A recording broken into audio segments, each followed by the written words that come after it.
sendal itu sudah sampai di Jambi dan saya ambil kembali, dan tadi saya tunjukkan ke majelis hakim bahwa di bawah sendal itu tidak dicuci, darahnya masih menempel gitu ya. Waduh, Nah, iya, iya. itu saya perlihatkan juga kepada wartawan maupun kepada hakim. Kemudian baju yang dipakai almarhum pada 4 Juli 2022 yang dipakai menyetrika dan dipotret oleh Putri, Heeh. dipuja-puja sebagai pria yang tangkas, lelaki yang multitalenta, sampai bingung mau kasih gaji berapa. Itu juga tadi saya perlihatkan karena itu juga di dalam lengan tangannya itu ada darah juga kan begitu. Aduh, iya, iya. Kemudian selain itu saya juga membawa barang bukti berupa eh, baju koko seharga 1 juta kurang Rp1 atau 999.990 yang diberikan oleh Putri Chandrawati sebagai hadiah kepada apa namanya almarhum. Saya Mhm. juga membawa bukti-bukti berupa foto untuk dompet Pedro yang diberikan kepada Ali almarhum, demikian juga sepatu yang dipakai oleh almarhum dari Magelang menuju Jakarta menjelang pembantaian itu. Jadi banyak bukti yang saya serahkan. Iya, Daripada kita doktrin dia berkata yang benar, tapi di sisi lain kakinya nyangkut di rumah majikannya kan gitu. betul, Ya, betul. Iya, iya, kemarin saya lihat cuman begitu ya, Pak ya. Saya lihat ada rasa ketakutan juga. Akhirnya ada iya, dua yang saya dengar ya. Satu tentang anak yang diadopsi dan yang kedua tentang waktu mengangkat Putri Chandrawati di sofa itu. Ternyata setelah dikonfirmasi oleh Barada Eliezer memang tidak ada, Pak. Ya kan tidak ada yang sampai tidak angkat ada. mengangkat itu. Iya, iya. Ya kan? Jadi kenapa dibilang ada tadinya? Karena memang keterangan dia yang di kepolisian itu bukan keterangan dia, tapi keterangan yang disipir oleh Ferdi Sambo maupun Putri kan gitu. Betul. Nah, sekarang biar dimarah-marahin pun dia, ya bagaimana? Apa daya dia? Hidup dia tergantung kepada Ferdi Sambo maupun Putri Chandrawati. Makanya Iya. saya bilang tadi selamatkan dong dia supaya dia bisa berkata yang baik dan benar sesuai fakta Amin. faktanya kan gitu. Iya. Ya, Eh Terus kalau hari ini Pak, hari ini dengan adanya permintaan maaf ya, permintaan maaf kepada orang tua saudara kita Brigadir Joshua Pak. Tapi dua orang ini, Ferdi Sambo dan Putri Candrawati, mengapa permintaan maaf itu kok ada tetapinya Pak? Apakah itu nah, bisa memengaruhi di dalam persidangan ini Pak? Silakan Pak Kamarudin, itu yang silakan. saya katakan tadi, permintaan maafnya belum tulus. Iya. Kenapa tidak tulus? Karena dia meminta maaf, tetapi dilabeli dengan istrinya masih diganggu. Padahal Mm-mm. berdasarkan fakta-fakta, laporan dia tentang istrinya dilecehkan atau diperkosa itu kan sudah SP3. SP3 itu kan bentuk kepastian hukum Betul. bahwa tidak benar ada tindak pidana pelecehan seksual. Kemudian itu juga SP3 bentuk keadilan, keadilan bagi almarhum yang difitnah kan begitu. Mm-mm. Laporan mereka kan dua. Laporan pertama eh, dugaan percobaan pembunuhan yaitu pasal 338 junto 53 KUH pidana, yaitu almarhum mencoba membunuh Putri Chandrawati tapi tidak berhasil karena ditembak oleh Baradae, itu kan sudah SP3. Ya. Itu dilaporkan tanggal 7. Nah, kemudian tanggal 9 mereka melaporkan lagi dugaan pelecehan seksual, itu pun sudah SP3 karena berhasil kita patahkan kan begitu. Betul. Betul. Kemudian mereka membuat dalil lagi pemerkosaan pindah ke Magelang tanggal 4, bukan lagi di Duren 3. Walaupun nggak dibuat laporan polisi, sudah berhasil juga kita patahkan melalui membongkar percakapan WhatsApp antara Putri Chandrawati dengan uh, adik almarhum. Kemudian Mm-mm. diganti lagi menjadi tanggal 7. Tanggal 7 pun kita bongkar bahwa tanggal 7 itu almarhum justru mencari-cari bahwa Putri Chandrawati justru mencari-cari almarhum supaya curhat-curhat di kamarnya dengan meminta tolong kepada Brik KRR supaya mencari almarhum dan membawa ke kamar tidurnya kan gitu. Betul. Nah, Betul. ini tidak lazim. Masa ada orang diperkosa mencari pria pemerkosanya untuk curhat-curhat, kan harusnya kan yang benar ketakutan. Mm-mm. Kemudian dia tidak melapor polisi juga, dan malam itu mereka nginap dari tanggal 7 sampai tanggal 8 kan gitu. Ya, ya. Kemudian tanggal 8 dikawal ke Jakarta. Ini wanita ini wanita yang menurut saya kegatalan, apa namanya itu, kepingin atau rindu dilecehkan atau diperkosa tapi tidak kesampaian lalu memfitnah kan gitu. Jadi Mana ada wanita habis diperkosa mencari prianya untuk curhat-curhat, itu kan janggal itu. Yang benar harusnya dia melapor polisi, kemudian melakukan visum psikiatrum, visum repertum, dan pemeriksaan psikolog kan gitu. Bukannya malah curhat-curhat kan gitu.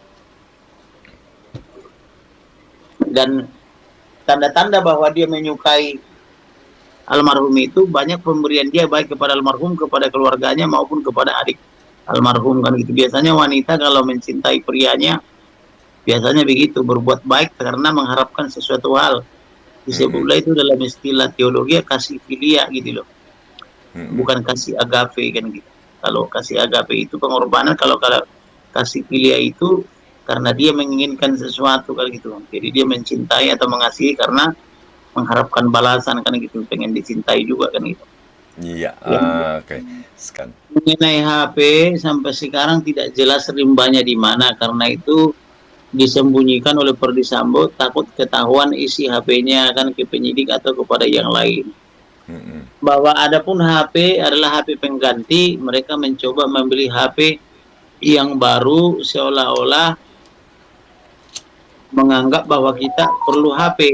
Yang kita perlukan bukan HP yang baru, tapi adalah HP almarhum supaya kita mengetahui apa sih isi HP-nya kan gitu. Jadi yang ditawarkan itulah HP yang baru dibeli sebagai pengganti gitu, ya. Jadi ada 3 HP dan 4 nomor handphone. Sampai sekarang belum ketemu. Selain itu ada juga laptop, satu merek Asus.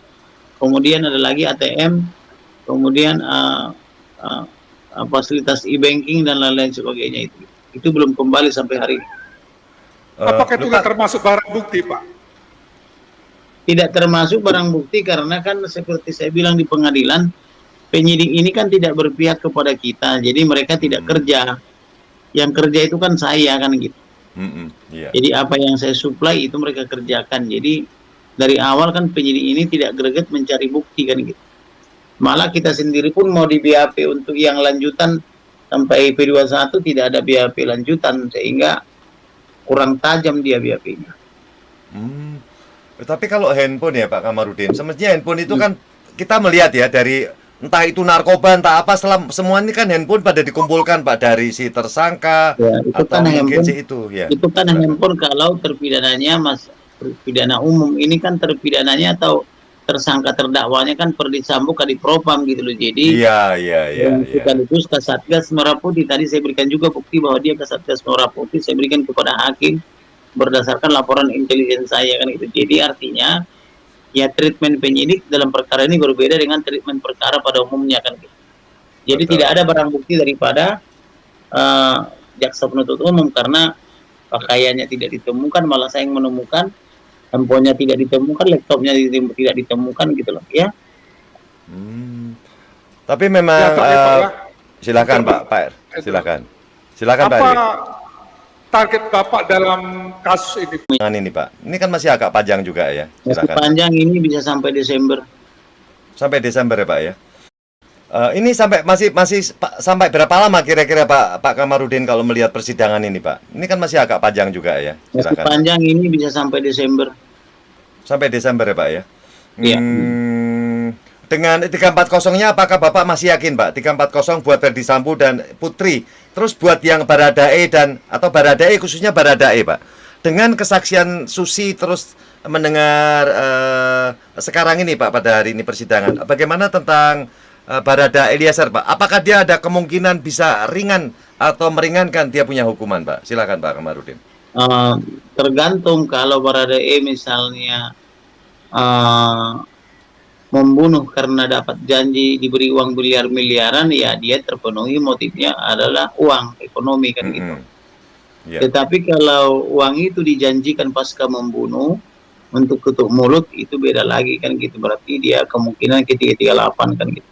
Tapi kalau dia membunuh tapi berdasarkan laporan intelijen saya, dia itu membunuh karena diberi janji uang dan atau diberi jaminan-jaminan lah bahwa dia tidak akan apa-apa, karena yang mengatur semuanya kan Kadipropam gitu ya.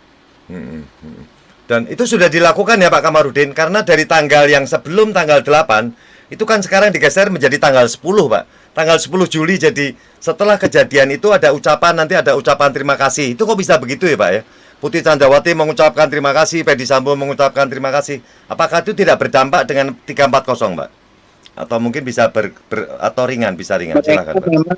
Mereka memang merekonstruksi bahwa ucapan terima kasih itu setelah membunuh. Ya. Supaya tidak kena 340. Tetapi yang saya tahu, hadiah janji itu sudah dijanjikan atau diberikan sebelum membunuh. Gitu. Jadi artinya Baradae membunuh motifnya ekonomi, yaitu mau dapat uang miliaran kan gitu. Aduh ya, berat ya. Itu masih menempel ya Pak, yang 1 miliar dan 500 Pak. Itu apakah ya, itu bukan nanti ikut yang setelah tanggal 8 Pak. Kan katanya tanggal 10 Pak. Berarti sudah selesai atau sudah setelah mengeksekusi Pak. Silakan. Tanggal 8 Juli atau tanggal 8 Oktober maksudnya? Tanggal 8 apa nih? Pertama kan dijanjikan kan sebelum ya. Mereka katanya sebelum disodori uang. Habis itu setelah itu kan tanggal 10 Pak. Bahwa dia nanti ya ini kan sebagai ucapan terima kasih. Yang tanggal 10 itu ucapan terima kasih berupa handphone baru. Handphone baru ya. Dan ada amplop putihnya itu juga nggak Pak? Kalau uangnya diberikan atau dijanjikan sebelum ya, tetap sebelum ya. Sebelum dibunuh. Jadi motifnya Baradae itu membunuh karena ada janji dapat uang. Iya.